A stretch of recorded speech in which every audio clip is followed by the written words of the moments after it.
and yet not saved. Reka mbabwire ngo gukizwa no guhinduka, ntabwo gukizwa ni ikintu kimwe, ntabwo ari bibiri. Let me tell you, salvation is one thing, not two. Salvation is transformation.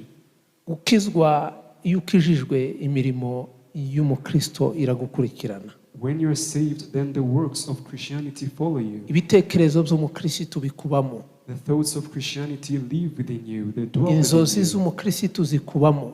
The dreams of a Christian dwell Iyo within you. dukijijwe, n'amatwi yacu arakizwa, Even our ears become saved. n'amaso yacu arakizwa, Even our eyes are saved. n'ubutunzi bwacu burakizwa, Even our wealth, our ibitekerezo possessions, byacu they become saved. birakizwa, All our thoughts become amarangamutima saved. yacu arakizwa, Our emotions become saved. ubumenyi bwacu buhimbaza Imana. Our knowledge praises God.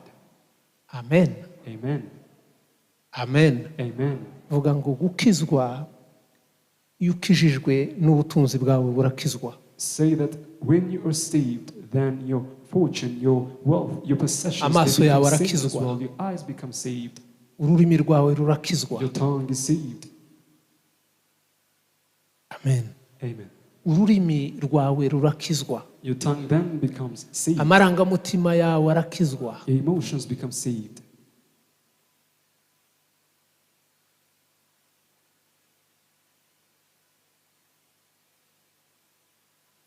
Amen. Amen. Gukizwa Salvation ntabwo ari amagambo, is not a matter of words. ntabwo ari ukumenya kuvuga, ntabwo ari disikuru ndende cyangwa se iryoheye amatwi. It's not a long speech or one that pleases the ears. Gukizwa ni ubuzima. Salvation is a lifestyle. Iyo ukijijwe bihita bihindura ubuzima bwawe. When you're saved, then that transforms your life. N'abakubona, n'aho wicaye, n'abakumvise, n'umuryango, n'umudamu wawe, n'umugabo. Even your spouse, even your family, even the people know you, even where you are seated. People see you, they see it. N'umwana Your child as well, ahita abibona. they see it. Ntabwo ari ibintu byihishe. It's nothing to be hidden. Bihera ku mutima wawe, It starts with your heart. ururimi rugahita ruhinduka, And then the tongue gets saved. ibitekerezo bigahinduka, Get transformed. Your thoughts ibintu as byose well. birahinduka. And other things become changed.